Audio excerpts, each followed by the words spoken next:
عنوان ہے، اس کی روح ایمان ہے،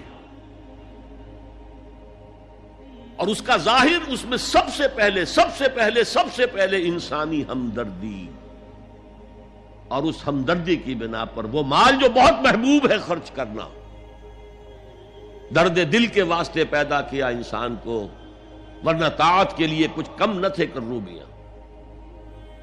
اگر یہ نہیں ہے تو کچھ نہیں۔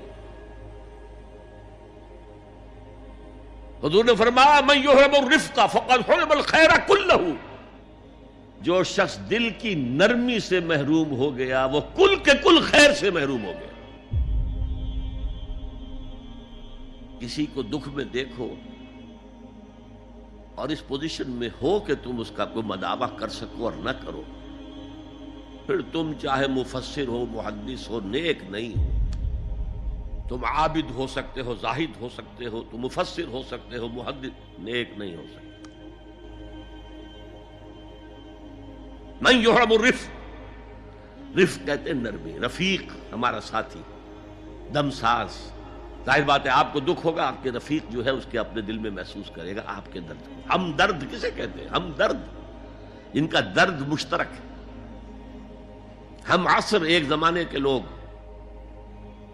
ہم جماعت، ایک جماعت میں پڑھنے والے، ہم درد۔ خنجر چلے کسی پہ تڑپتے ہیں ہم امیر، سارے جہاں کا درد ہماری جگر میں ہے۔